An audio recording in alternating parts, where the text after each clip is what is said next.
All right, so why are we here?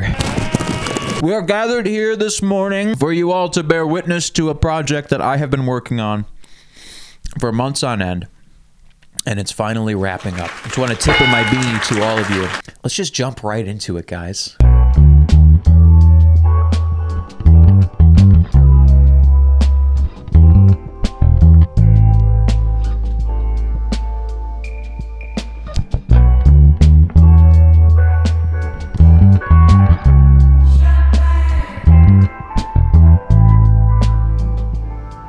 Well, guys, here we go again. I decided I'm going to be fixing up a vintage Gibson bass. This was like 3 months ago. No, longer than that. It's been like 5 months since I purchased this piece of shit. I didn't realize how bad the truss rod break was going to be when I purchased this. So this is fresh, young Max who still has a hope and a care. And this is older, wiser, more experienced Max, who will avoid making this type of repair ever again if necessary, because it's a huge pain in the ass. Anyway. It's not just any bass. 71 SB400, which is a long scale, weird model that they made for like 2 years. They made the SB400 bass between 1971 and 1974. 73, 74. So there's not very many of them floating around. So when I saw this, and I saw a Gibson SG bass that doesn't have this horrible mudbucker in the neck as the only pickup, I had to try it out. And by try it out, I mean build everything from scratch, because I'm a fucking lunatic. Also want to give a big shout out to flyguitars.com. They had so much information on the SB400 bass, all the case candy images, images of the pickup rings and the wiring diagrams. Without that website, I would have been totally clueless several times in this build and would have had to guess and probably would have fucked something up. So thank you to flyguitars.com for all this information. We'll link in the description. I basically made it as hard as possible for myself to find parts. I made all the parts incredibly expensive. I don't know why I'm doing this to myself. It's for the love of the game, dude. You can't teach this hustle. So it's an SB400 Husk. It needs a truss rod repair. I have never done a truss rod repair. I'm not a luthier.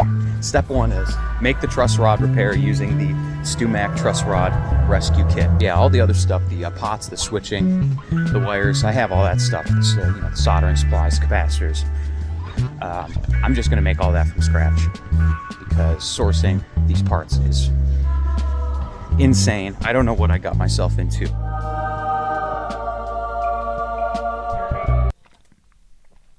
This is me the day the bass came in. Here we are in beautiful Maspeth, New York. To walk to the Maspeth, New York UPS pickup location. Talk about hostile architecture. It is like they are designing everything about this pickup point to make it as infeasible as possible to arrive there. There is nothing there. But I was on my way to work. I was like, oh, I'll pick it up on the way to work. Big fucking mistake. Don't ever do that. Here's something. These little ruts in the finish are from coily cables.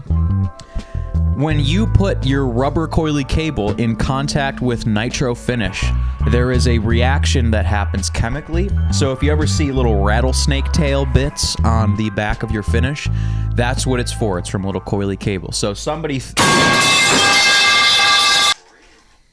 that little jump scare was what we're dealing with the truss rod repair. To explain more in detail, what happened with this bass...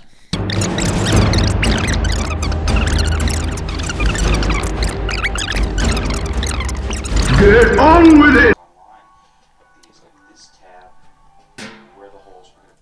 I don't think I explained this properly. Here's how a vintage Gibson acorn-style truss rod works.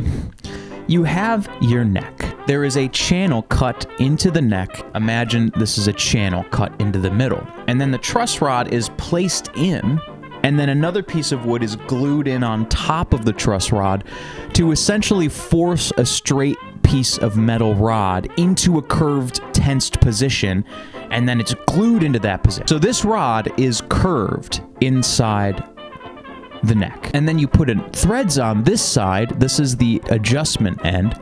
And you put a nut on that. And when you tighten this nut, the truss rod really wants to straighten out. And when you straighten the truss rod out, in order to do that, it has to move the wood in the opposite direction of this curve. So when you have a straight truss rod, you actually have a back-bowed neck. And when you have a curved truss rod, you have a straight, flat neck. So when you put string tension on this, you can use this physics exploit to straighten your neck. That's how a truss rod, single action truss rod works. But here's the problem. With this SG base, the neck from being held under string tension has permanently bowed in this direction, in the direction of the strings running over top like this. So now the truss rod is curved really fucking hard, and the strings are putting extra tension on it, so it's curving this neck even more. So now, in order to straighten this out, you're gonna have to tighten this nut and tighten and tighten and tighten and tighten to get it to where you want it to go, and it's about 3 times as much tension on this rod as what it should be, and that causes it to snap off at the tip. The solution that I tried to come up with was the StuMac truss rod repair kit, which is a very viable way of repairing a truss rod if you need it to go out the door that day and you just need it for a couple of weeks or whatever, but it's not a permanent solution for most guitar necks unless someone who broke the tip off is incredibly negligent, because the reason the tip breaks off is because your truss rod is having to work 3 times as hard as normal. You can use a tool to put the nut down here. Instead, you just dig a little bit of a hole around the truss rod that already exists. You rethread that truss rod, and then you go down a little bit deeper, and then you can get a new hold. This is a solution for truss rods where the threads have gone a little bit shitty or whatever else. But this is not a solution for incredibly hard, permanent relief bowing in a neck. And I'm going to learn that lesson the hard way. Here is the bridge. SB400 bridge. I probably could have replicated this at the shop, but there were some certain things that I couldn't see just because there's not enough photos online of these, like this tab and where the holes were going to be placed. I have to make some repairs on this guy because you can see the plastic bit on this side is full and it's broken on the side. Hopefully get it on the bass next time I'm at work. And then I also got these in the mail. That embossed logo. That is what I wanted. I'm going to be making copies of these, and I'll probably sell them because the prices people are charging are ridiculous. So here's something interesting. When you want to avoid stripping out vintage thread holes on things, be it furniture, be it a bass, whatever, and you have the original screws, what you want to do is back the screw out in the hole lightly until you can feel it thunk down. And that will tell you that the screw is in the original threads in the wood. And then you can screw it in and know that you're not going to mismatch threads and strip that hole. Because repairing a stripped hole for screws is really a pain in the ass. You have to put a dowel in to do it right. You don't want to have to do that. So this is what I'm talking about. It's a truss rod repair kit tool from StuMac. Essentially, it's just a drill bit with a hole in the middle to hold the truss rod so that you can just dig out what's around the truss rod. And I'm digging down, and I'm going to use the truss rod that's still in there and just put a new nut on, and all is well that ends well, right? Right?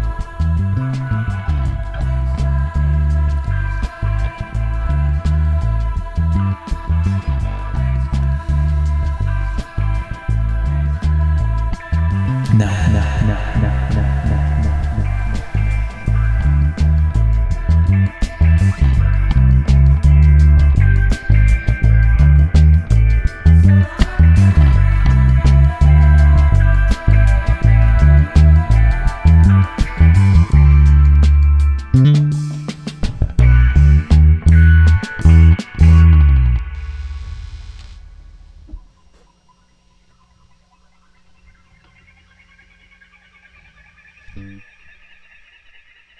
What I'm doing now is I am designing some parts on CAD. So basically,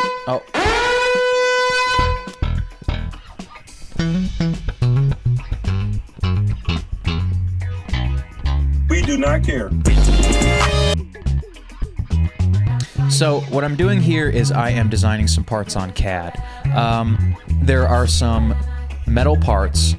I think they were originally nickel plated or chrome plated, but I don't know how to do that, and I don't care. So I am going to make some parts out of stainless steel right now. So what I'm doing is there's some pickup rings, and then there's the hardware plate that holds the volume and tone knobs and holds the output jack. Those things I was able to design in CAD, thankfully, because the nitro finish in the base had divots, kind of a bit of an impression of where those things were, so I was just able to take a pair of calipers, measure those, put the same measurements into Fusion, and go to town. Become one with the machine. And then once I had those designed out, I was able to take those designs and send them to Send Cut Send and get them in stainless steel, which I think looks pretty good.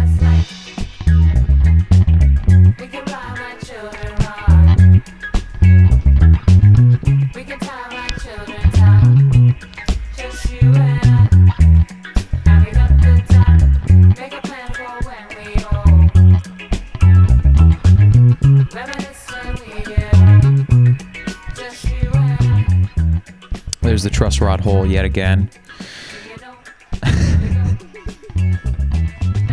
What I'm doing here is I'm adding in some washers, and I'm gonna put a new acorn nut down there. And what I don't know yet is that the threads are not gonna catch. But in the meantime, I'm putting on some M4 tuners. This base has M4 Schaller tuners, and I was able to find some that I don't know if they were vintage, but they fit the part. They looked like they were vintage. They just had a little bit of corrosion and whatever else from use, and I think that it just matched the age of the base, at least the look of it, so that's me just putting those on.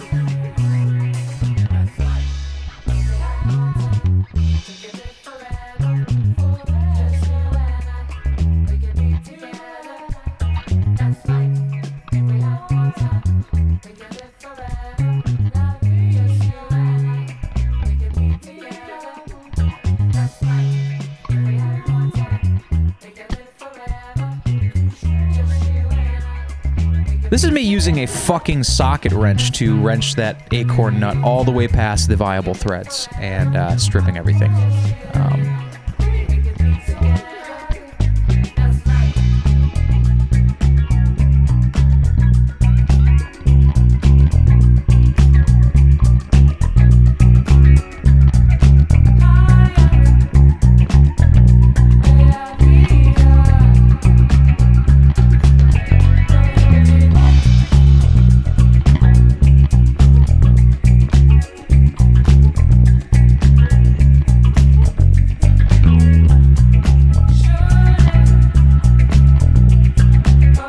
That I'm doing behind the collage of video that's happening is I'm putting strings on this bass to just check and see what our action is like, because I'm hoping that I've repaired this bass and it's over, but I don't even know the fucking beginning of over yet. And I'm tightening it down, and off camera I was going crazy with the ratchet. You wanna know what happened? You wanna know what happened?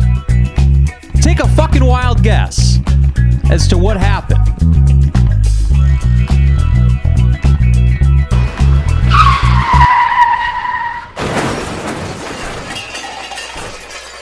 The end of the truss rod busted off again. So it broke off before I received it, and then I drilled around it, hoping that I was going to be able to just put a new nut on this, tighten her down, but that's not what happened. This is turning into a project that is going to take months that should have taken weeks. So this is my mindset. You can see how perturbed I am. But all of that was very stressful and anxiety-inducing, so now we're going to do something more relaxing. Here I am fixing the bridge. The first step is to grind away the ends of the screws holding in the saddles, because they don't have bolts on the ends, they're peened over.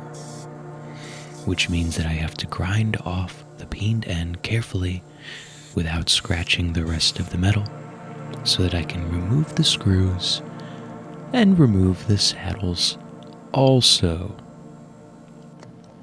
This is me taking a small screwdriver and unscrewing the screw and removing the saddle.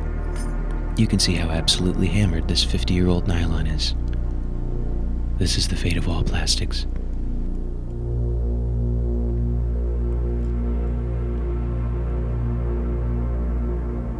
I have an incredible power to move very quickly.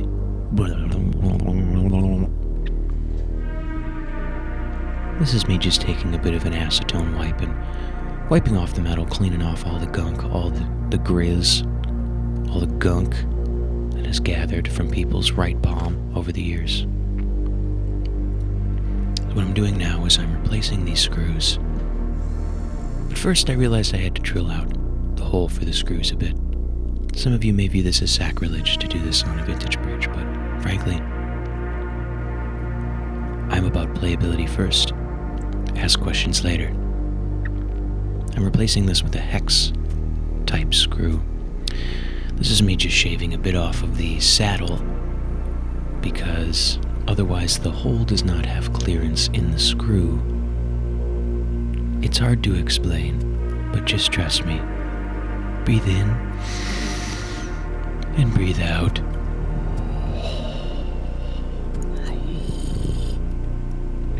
Comment, like, and subscribe Comment, like, and subscribe if this is the most relaxing video you've ever seen. Nothing compared to that original video that was very anxiety-inducing. We're here to switch things up a little bit. We're just gonna be filing and assembling and doing little handiwork at top speed to get this base in order. Isn't that more relaxing now?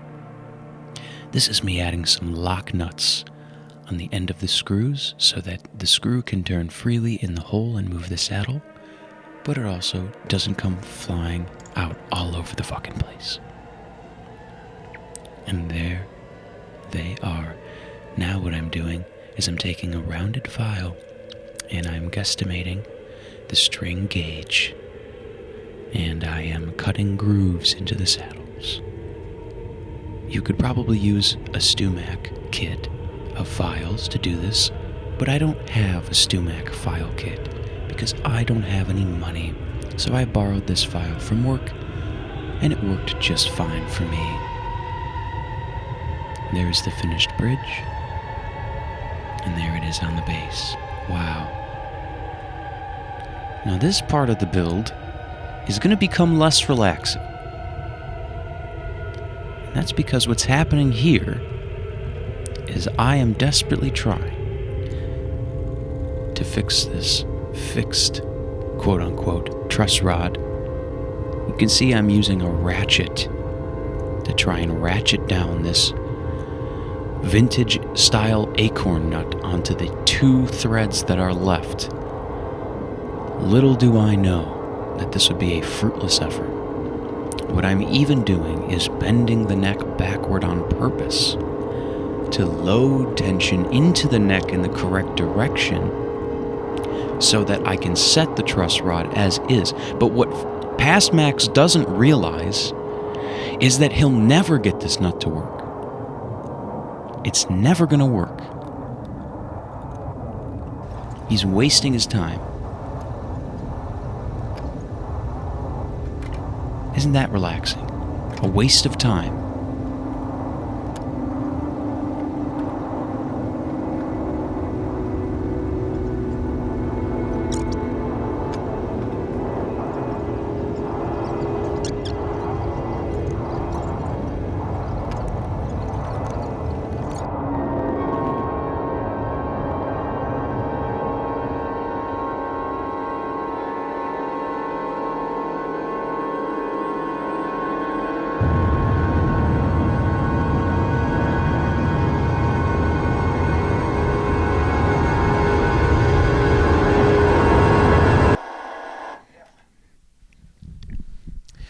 Anyway, after going through the Stargate and realizing that everything was going to be okay, I decided that it was time to face the music and actually pull off the fretboard. Now, here's the real way that you repair a broken truss rod tip. First, accept that probably the reason why the tip of your truss rod has broken off is because your neck is permanently bowed in the direction of relief. Steam off the fretboard.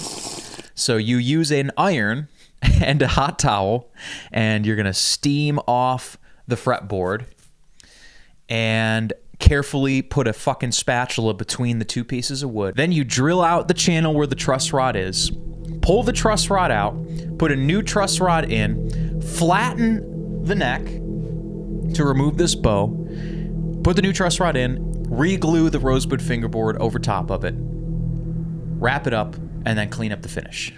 Where the fuck is the chalk?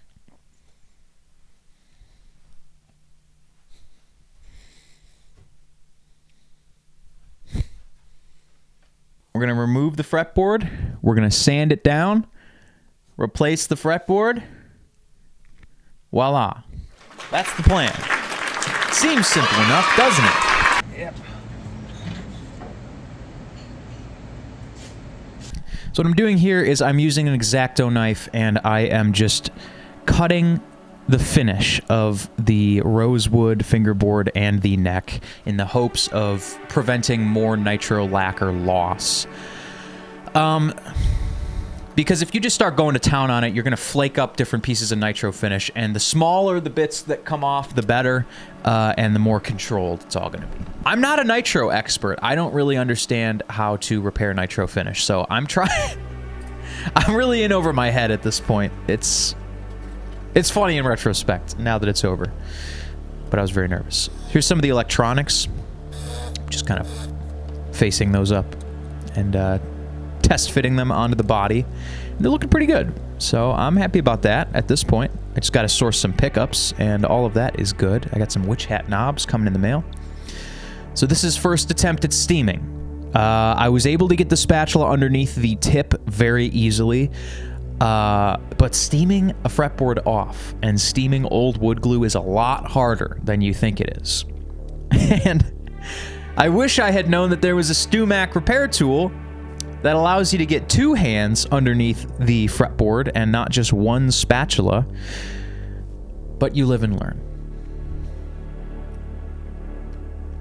And you're about to see tragedy number 2 of this build. The first one was realizing I had to do an insanely difficult repair, having never done that before. And tragedy number 2 is coming up, which is that this really beautiful original rosewood fingerboard is going to be lost to time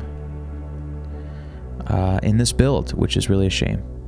Here's the moment.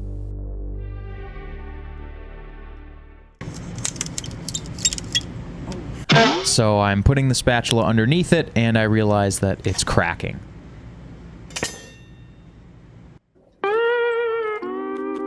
My reaction when?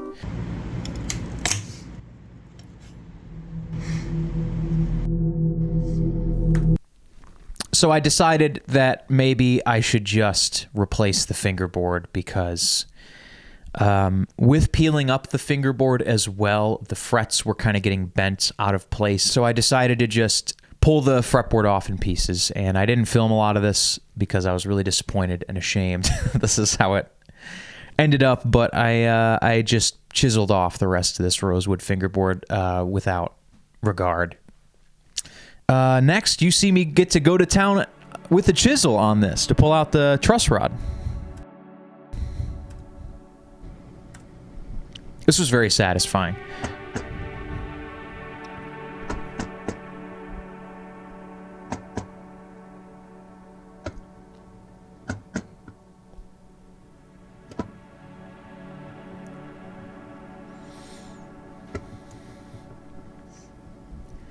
It was very satisfying to pull this out. It felt like I was performing surgery on myself and my gallbladder was infected and I was pulling my own gallbladder out and then I'm healing, right? This was a very healing experience. So there's what we have now.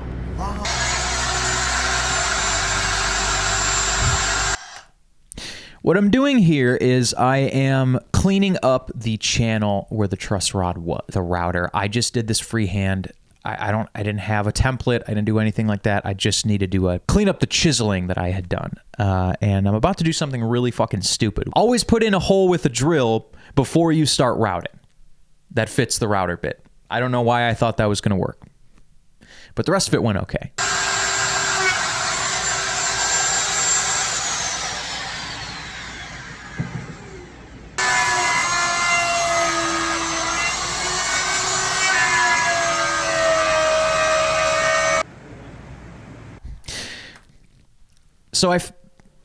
So I routed out the truss rod channel to accept the new truss rod, and another thing that I had to address was in my chiseling rage when I was peeling off the fretboard, a little bit of a chip out occurred, and by a little bit of a chip out, I mean a massive piece of the neck got fucked up. So I had to route out that section because I lost that piece of wood, and put in a new piece of wood to give it enough bite. That's going to get glued in, and then I'm going to level the whole playing field by hand with a plane and some chisels. This is what we want, okay? It was all curved up, but now what we've done is we've removed the fingerboard.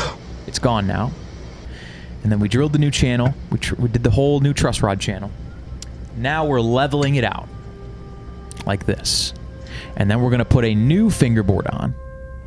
Refret. New truss rod.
So I had to glue the fretboard to the neck before I could start fretting, but I saw the opportunity to do this edit and I couldn't help myself. So that was something that I did do out of order for the edit.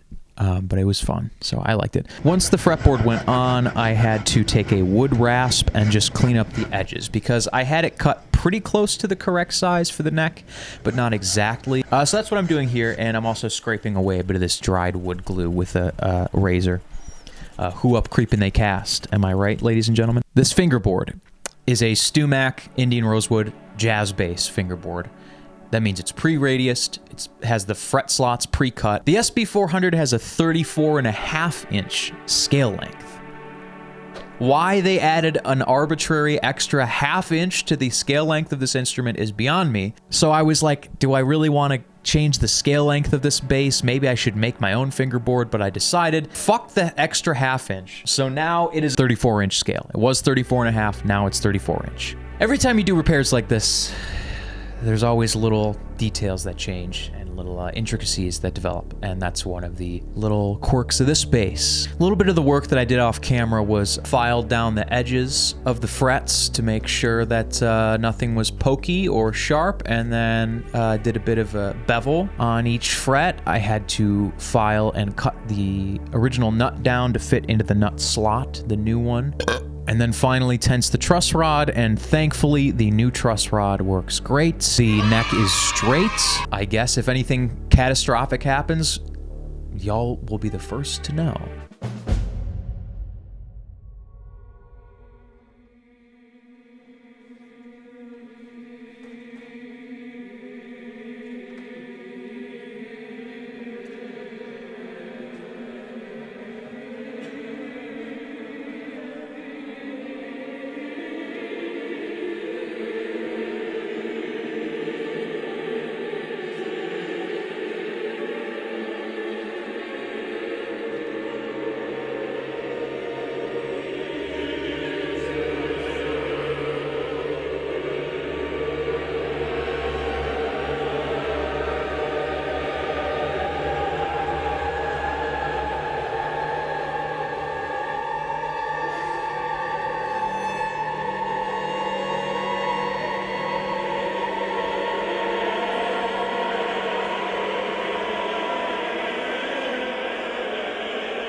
welcome to the final segment of the video. Ironically, the second that I finished this up and was going to send this video out, I found out that someone else was selling a body project of this exact same model of bass, but then also had all the electronics with and all the hardware. So I'm like, guess I just had bad timing.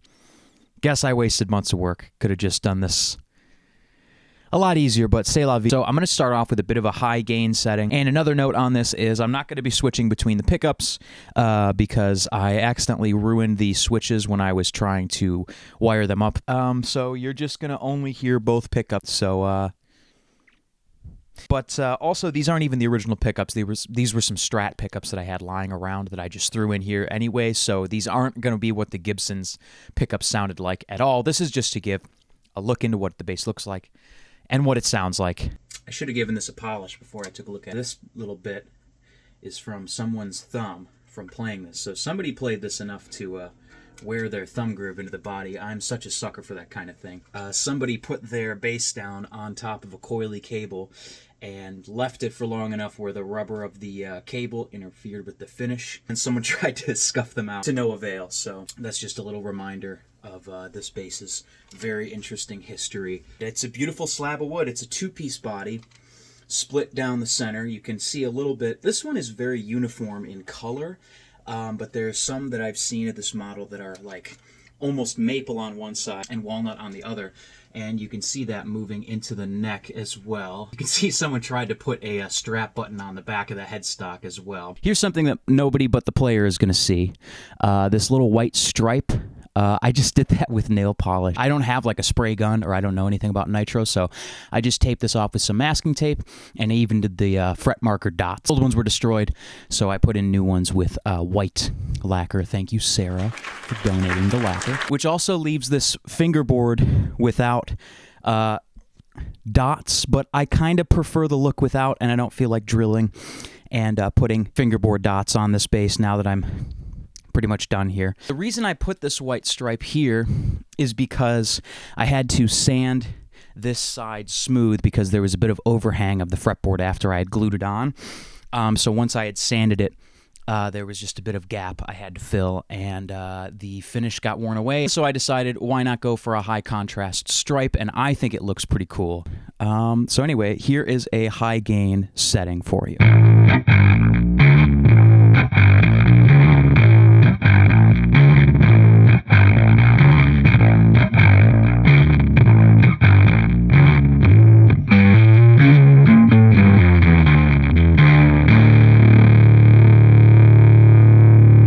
This is a super bright bass. I think it's probably just because of the single coils, but the one thing that I've always hated about Gibson SG basses is that they put the mudbucker in, and it's like, it does one thing really, really well. It does sub bass really well, and it does low end and fat, low mids well, but that's it. It does one sound well. But this, you can go from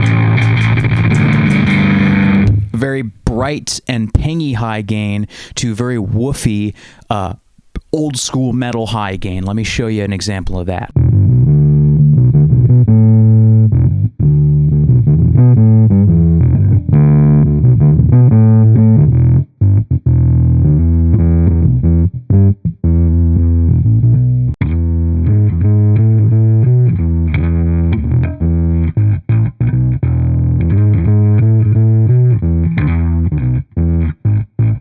Can't play for shit right now.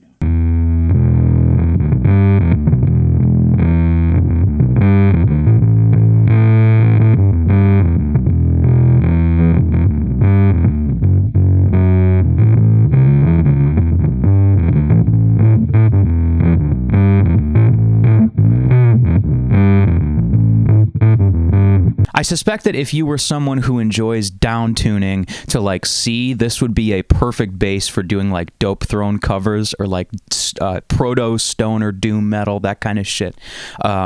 First of all, just because of the early 70s look, but also because of the tone options you have with that muffy tone off type tone.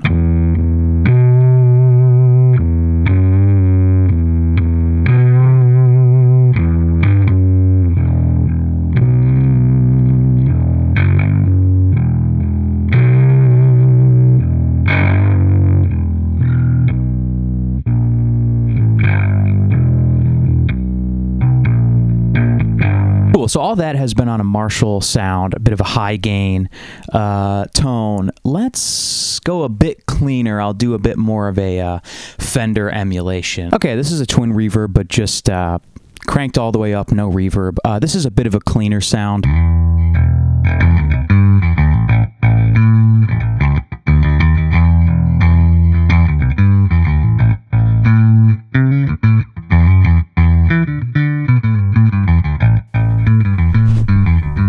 If I had to describe the tone of this bass, I would describe it best as just a bit of a rounder jazz bass sound.